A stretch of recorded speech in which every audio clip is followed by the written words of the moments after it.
اب بھائیو آخر میں میرے ایمان کا تقاضا یہ ہے کہ میں مکمل حدیث غدیر خم بیان کر دوں، یعنی میں اتنا اس کا ذکر کر رہا ہوں غدیر خم تو اس کے جتنے بھی طریق ہیں میں نے ریسرچ پیپر 5B میں لکھے ہیں، میں اس کو بیان کر دوں، لیکن ڈیٹیل میں جانے سے پہلے ایک دفعہ دروشی پڑھ لیجیے۔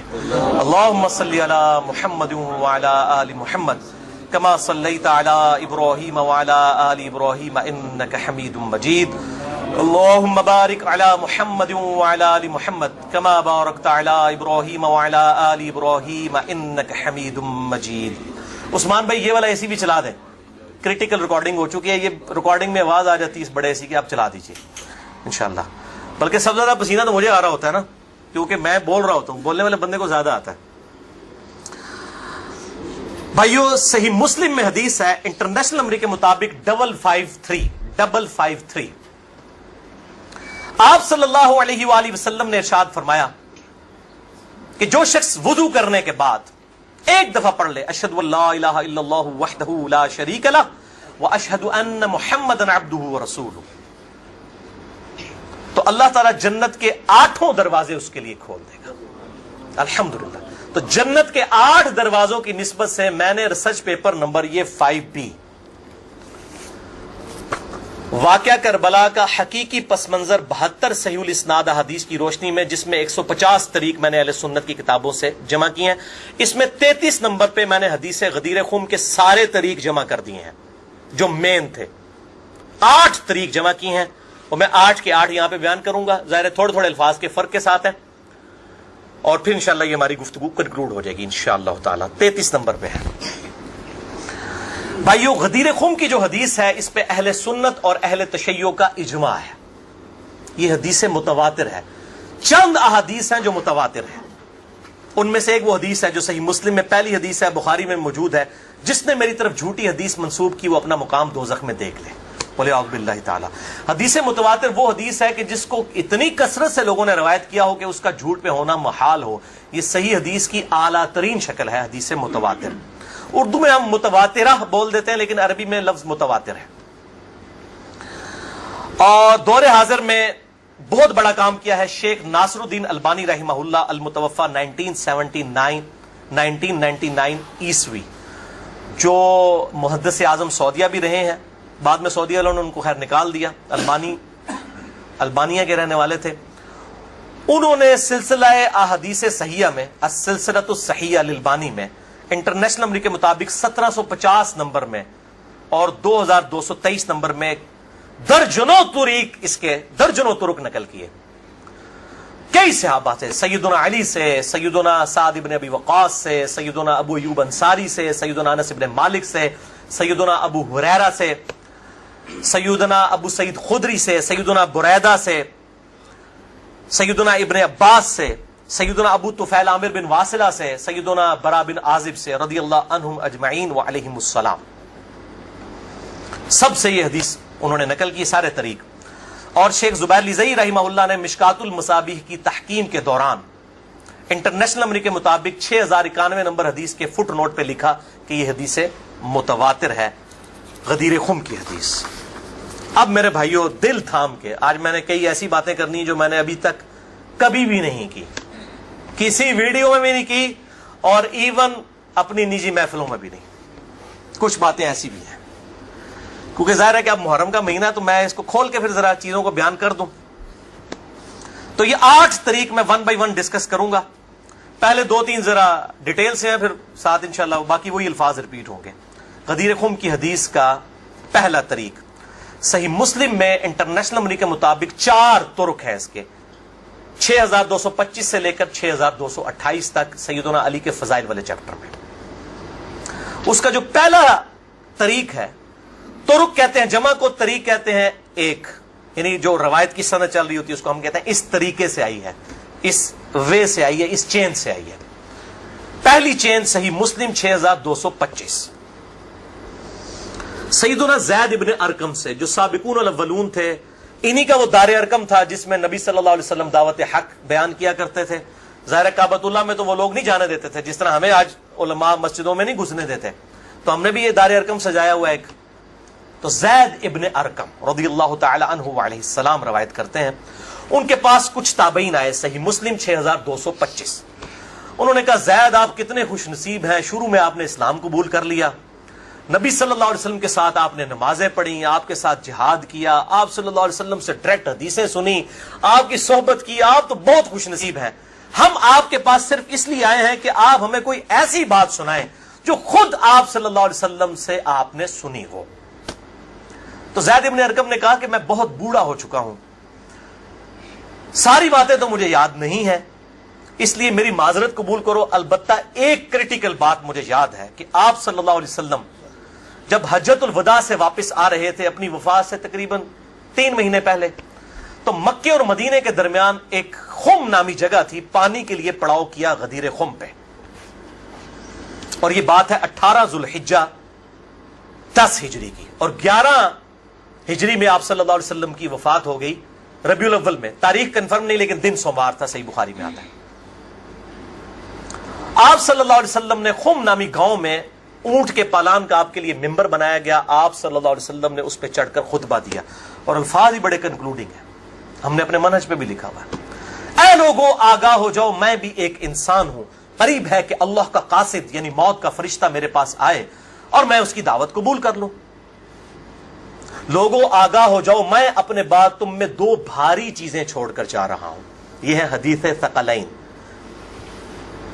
ان میں سے پہلی چیز اللہ کی کتاب ہے، اس میں ہدایت ہے، اس میں نور ہے، تم اللہ کی کتاب کو پکڑو، اپنا تعلق اس کتاب کے ساتھ مضبوط کرو، اللہ کی کتاب اللہ کی رسی ہے، جو اس کو پکڑے گا ہدایت پر ہوگا، جو چھوڑ دے گا گمراہ ہو جائے گا۔ پھر زید ابن ارقم کہتے ہیں آپ صلی اللہ علیہ وسلم ترغیب دلاتے رہے، اللہ کی کتاب، اللہ کی کتاب، اللہ کی کتاب، لیکن امت نے چھوڑ دی کتاب۔ اور پھر آپ صلی اللہ علیہ وسلم نے فرمایا دوسری بھاری چیز میرے اہل بیت ہیں، میں اپنے اہل بیت کے معاملے میں تمہیں اللہ سے ڈراتا ہوں، میں اپنے اہل بیت کے معاملے میں تمہیں اللہ سے ڈراتا ہوں، میں اپنے اہل بیت کے معاملے میں تمہیں اللہ کا خوف دلاتا ہوں۔ اچھا، اب ظاہر ہے اس زمانے میں بھی لوگ موجود تھے، لوگوں کے کان کھڑے ہو گئے، حضرت معاویہ بن ابی سفیان رضی اللہ تعالیٰ عنہ کا دور تھا، تابعین نے سیدھا سوال ہی عجیب و غریب کر دیا، انہوں نے کہا زید یہ حضور کی بیویاں اہل بیت نہیں ہیں؟ دیکھو، بجائے پوچھنے کے سینئر صحابی سے پوچھتے کہ اہل بیت کون ہے، ان کو فوراً پتا چل گیا کام کی طرح ہو ہی جا رہا ہے، یہ حضور کی بیویاں اہل بیت نہیں ہیں۔ زید بن ارقم نے کہا کہ بیویاں اہل بیت ہیں، لیکن یہاں پر وہ مراد نہیں ہے، یہاں پر تو نبی صلی اللہ علیہ وسلم کے خاندان کے لوگ مراد ہیں، آل علی، آل عقیل، آل عباس، آل جعفر، وہ لوگ مراد ہیں اہل بیت، حضور کی بیویاں یہاں مراد نہیں ہیں، جن پر قیامت تک کے لیے صدقہ حرام ہے، یہ زید بن ارقم نے کہا۔ ایتے تھوڑا کوڑا سیجے طریق، اگلا بڑا سخت جے، میں ڈر رہا ہوں یہ بیان کرتے ہوئے، لیکن اس میں نے پمفلٹ میں لکھ دیا ہوا ہے، لیکن وہ لوگ پڑھ کے گزر گئے ہوں گے، لیکن میں اب آپ کو توجہ دلاؤں گا۔ صحیح مسلم 6228 نمبر طریق، اس میں پتہ کیا الفاظ ہیں؟ اس حدیث کے اینڈ پہ تابعین پوچھتے ہیں کہ کیا نبی کی بیویاں اہل بیت نہیں ہیں؟ تو زید ابن ارقم کہتے ہیں اللہ کی قسم نہیں، اللہ کی قسم نہیں، عورت تو کتنا عرصہ کسی مرد کے ساتھ گزارتی ہے، بعد میں اس کا مرد اسے طلاق دے دیتا ہے، وہ اپنے میکے واپس آ جاتی ہے، تو عورت کیسے اہل بیت ہو سکتی ہے؟ ایسا ہی مسلم پڑھ رہے جے بھائی، اصول کافی نہیں پڑھ رہا ہے مولویوں، صحیح مسلم 6228، وہ کہتے ہیں بیوی کو طلاق ہوئی اپنے گھر چلی گئی، وہ کہاں سے اہل بیت ہو گئی؟ یہاں تو نبی صلی اللہ علیہ وسلم کے خاندان والے مراد ہیں، جن پر قیامت تک کے لیے صدقہ حرام ہے۔ زید ابن ارقم کو ریال نہیں ملتے تھے، نہ سعودیہ سے نہ ایران سے، وہ تو صحابی تھے نا رضی اللہ تعالیٰ عنہ، حق بیان کیا انہوں نے۔ اچھا یہ نہ سمجھیں یہ کہہ دیں کہ زید ابن ارقم کا اجتہاد ہے، اے بھائی اجتہاد نہیں ہے، سن لو، ایک معنوں میں اہل بیت بیویاں ہیں سورۃ الاحزاب آیت نمبر 33 کے تحت، لیکن یہ جس اہل بیت کے بارے میں اللہ سے ڈراتا ہوں ان کے ساتھ اس نے سلوک کرنا، یہ وہی لوگ تو ذبح ہوئے ہیں، آل عقیل ذبح ہوئے، آل جعفر ذبح ہوئے، آل عباس جعفر ہوئے، آل علی ذبح ہوئے، انہی کی اولادیں ذبح ہوئی ہیں نا. یہ 72 جو ہم شہدائے کربلا کہتے ہیں انہی کے بارے میں ڈرایا تھا، جن کے بارے میں غیبی خبر دی گئی تھی کہ ان کے ساتھ امت برا سلوک کرے گی. اچھا، یہ زید ابن ارقم کا اجتہاد نہیں ہے میرے بھائیوں، اس کی سپورٹ میں صحیح مسلم سے 2 مرفوع حدیثیں اپنے محبوب صلی اللہ علیہ وسلم کی حدیثیں بیان کرتا ہوں. سنیں پہلی حدیث انٹرنیشنل نمبر کے مطابق صحیح مسلم میں 6261 نمبر. اما عائشہ رضی اللہ تعالی عنہا وعلیہ السلام خود روایت کر رہی ہیں کہ ایک دن نبی صلی اللہ علیہ وسلم اس حال میں برآمد ہوئے کہ آپ صلی اللہ علیہ وسلم نے ایک کالے رنگ کی چادر اوڑھی ہوئی تھی جس پہ نقش و نگار بنے ہوئے تھے جیسا کہ اونٹ کے کجاووں کے ہوتے ہیں. کالے رنگ کی منقش چادر اوڑھی ہوئی تھی. اتنے میں سیدنا حسن آئے، آپ صلی اللہ علیہ وسلم نے ان کو اپنی چادر کے نیچے لے لیا. پھر سیدنا حسین آئے، ان کو اپنی چادر کے نیچے لے لیا. پھر سیدہ فاطمہ آئی، ان کو اپنی چادر کے نیچے لے لیا. پھر سیدنا علی آئے، ان کو بھی اپنی چادر کے نیچے، ان چاروں کو لیا. اور 5ویں خود، جس سے 5 تن پاک کا ہم کانسیپٹ لیتے ہیں، 5 اس چادر کے نیچے لیا. سیدہ عائشہ کو نہیں لیا. پوائنٹ ٹو بی نوٹڈ، وہ راوی ہیں، وہ دیکھ نہیں ہے منظر. اور اما عائشہ دیکھ لیں کتنی منصف مزاج تھی، انہوں نے یہ روایت بیان کر دی. ورنہ کسی درجے میں اپنے بارے میں بھی سوچ سکتی تھی کہ مجھے نہیں لیا گیا. لوگ کل کو سوال کریں گے کہ آپ کو کیوں نہیں لیا گیا، آپ اہل بیت نہیں تھیں، یقیناً تھی. لیکن یہ والا معاملہ جو ہے وہ ایکسٹرا آرڈنری ہے، اسپیشل پروٹوکول ہے. چادر کے نیچے لیا. پھر آپ صلی اللہ علیہ وسلم نے سورۃ الاحزاب کی آیت نمبر 33 پڑھی، انما یرید اللہ لیذھب عنکم الرجس اہل البیت ویطہرکم تطہیرا. اے نبی کے گھر والو، اللہ تو صرف یہی چاہتا ہے کہ ہر طرح کی ناپاکی تم سے دور کر دے اور تمہیں خوب صاف ستھرا کر دے. راویہ اما عائشہ ہیں، خود چادر کے نیچے نہیں ہیں. علی، حسن، حسین اور سیدنا علی ہیں، سیدہ فاطمہ ہیں، اور نبی صلی اللہ علیہ وسلم 5ویں خود. تو زید ابن ارقم نے کوئی غلط بات نہیں کی ہے، ان کو یہ حدیثیں پتہ تھیں. اور دوسری حدیث صحیح مسلم سے ہی انٹرنیشنل نمبر کے مطابق 6220 نمبر. یہ بڑی لمبی حدیث ہے، میرا ٹاپک کسی دوسری طرف چلا جائے گا اور کچھ بن جانا ہے. چونکہ میں اس کو لکھ چکا ہوں ان 150 روایتوں والے 72 والے احادیث والے، لہذا میں اس کا ایک پورشن بیان کرنے لگا ہوں. باقی جسے شوق ہو تو وہ پڑھ لے، اس کے اندر میں نے لکھا ہے اس کا پورا طریقہ، ورنہ معاملہ کہیں سے اور ہی نکل جانا ہے. پھر سب و شتم والا ایشو ڈسکس ہو جانا ہے، حضرت معاویہ کے دور میں جو سیدنا علی کے پر لعنت ہوتی تھی، وہ والا ٹاپک اس میں ڈسکس ہو جانا ہے.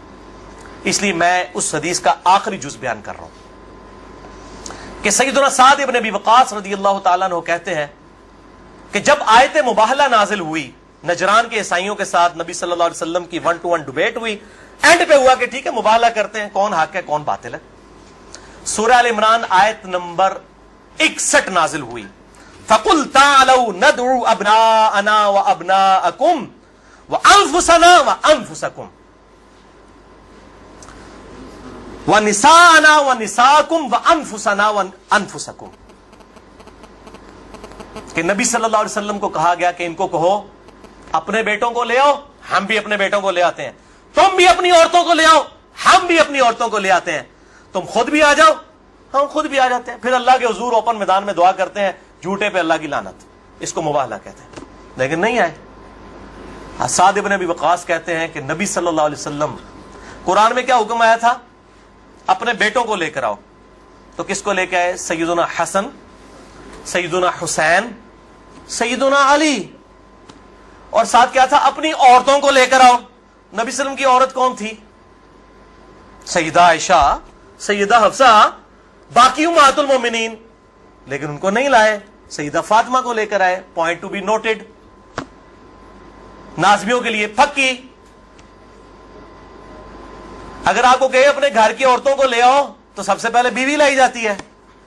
آیت مباہلہ میں بیوی نہیں آئی، سیدہ فاطمہ آئی ہیں. اگلی گلا آپ سمجھ جاؤ بھائی زید ابن ارقم نے کیوں کہا. صحیح مسلم 6228 کہ بیوی تو خاوند کے ساتھ کافی عرصہ گزارتی ہے، جب طلاق ہو جائے تو وہ اپنے میکے واپس چلی جائے. حالانکہ نبی صلی اللہ علیہ وسلم نے کسی کو نہیں دی طلاق، لیکن اتنی ننگی بات اس لیے ان کو کرنی پڑی، اتنی سخت بات، تاکہ حق کھل کے بیان ہو. اور نبی صلی اللہ علیہ وسلم نے بھی آپ دیکھ لیں قرآن میں حکم تھا عورتوں کو لے کر آؤ، بیویاں نہیں لے کے آئے.